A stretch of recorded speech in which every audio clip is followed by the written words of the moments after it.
Lex posteriori derogat legi priori. Ketentuan baru dapat mengabaikan ketentuan yang lama.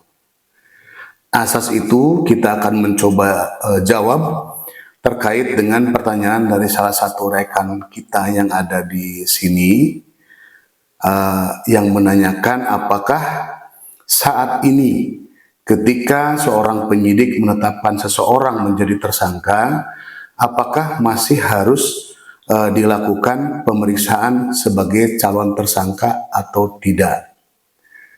Untuk itu, mari kita coba menjawab dengan salah satu penjabaran dari azas legalitas, yaitu nullum crimen nulla puna sine lege scripta atau lex scripta, yang menyatakan bahwa hukum harus tertulis, tidak boleh menggunakan hukum kebiasaan. Berpedoman kepada asas yang pertama tadi, yaitu lex posteriori derogat legi priori, untuk kita ketahui bahwa berdasarkan putusan Mahkamah Konstitusi nomor 21 PUU 12 Romawi 2014, dalam konklusi atau pertimbangan mahkamah itu menyatakan bahwa seseorang yang diperiksa sebagai tersangka terlebih dahulu harus diperiksa sebagai calon tersangka. Akan tetapi harus kita ingat bahwa putusan Mahkamah Konstitusi nomor 21 PUU 12 Romawi tersebut itu adalah merupakan judicial review terhadap Wetboek Panstrafvordering atau KUHP yang lama, yaitu Undang-Undang nomor 8 tahun 81. Memang terkait dengan klausa seseorang yang ditetapkan sebagai tersangka harus diperiksa terlebih dahulu sebagai calon tersangka atau saksi, itu tidak tercantum di dalam amar putusannya. Hanya ada dalam pendapat hakim dari Mahkamah Konstitusi. Namun dalam prakteknya klausa itu tetap digunakan oleh aparat penegak hukum, baik itu penyidik ataupun dari pengacara ya atau advokat yang tidak jarang melakukan pra-peradilan ketika klien mereka ditetapkan sebagai tersangka namun belum diperiksa sebagai saksi.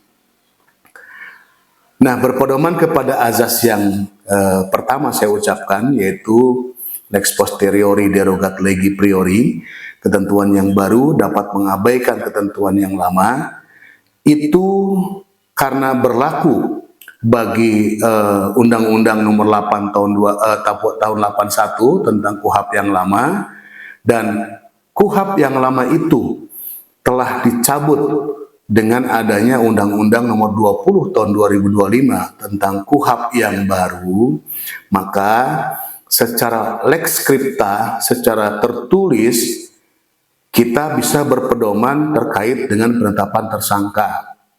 Yaitu yang lebih mudah, kita bisa melihat ketentuan pasal 1 angka 31 dan pasal 90 di KUHP yang baru.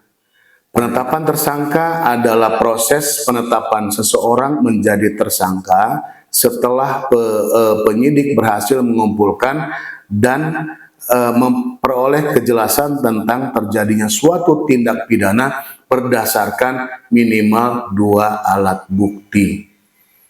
Sama dengan ketentuan pasal 90 juga.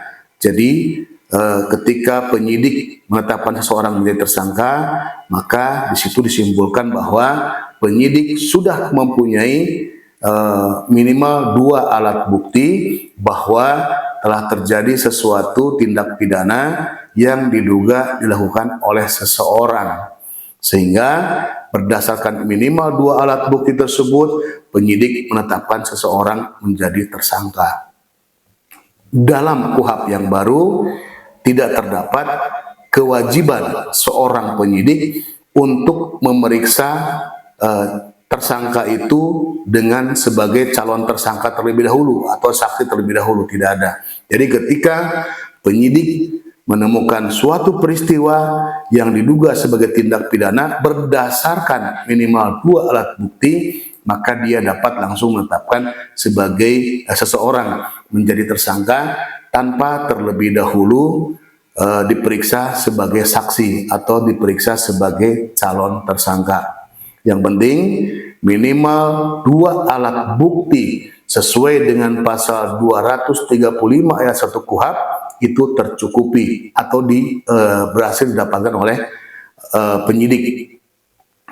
Di mana sebagaimana kita ketahui bahwa alat bukti dalam pasal 235 ayat 1 itu ada 8 yang saat ini, yaitu keterangan saksi, keterangan ahli, surat, keterangan terdakwa, barang bukti, bukti elektronik, pengamatan hakim, dan segala sesuatu yang dapat dijadikan bukti oleh penyidik di persidangan selama didapatkan dari sesuatu yang sah, tidak melanggar aturan. Jadi minimal 2 dari 8 alat bukti itu tercukupi, maka penyidik dapat melakukan pemeriksaan seseorang sebagai tersangka atau menetapkan seseorang sebagai tersangka tanpa terlebih dahulu diperiksa sebagai calon tersangka atau sebagai statusnya sebagai saksi. Demikian, terima kasih.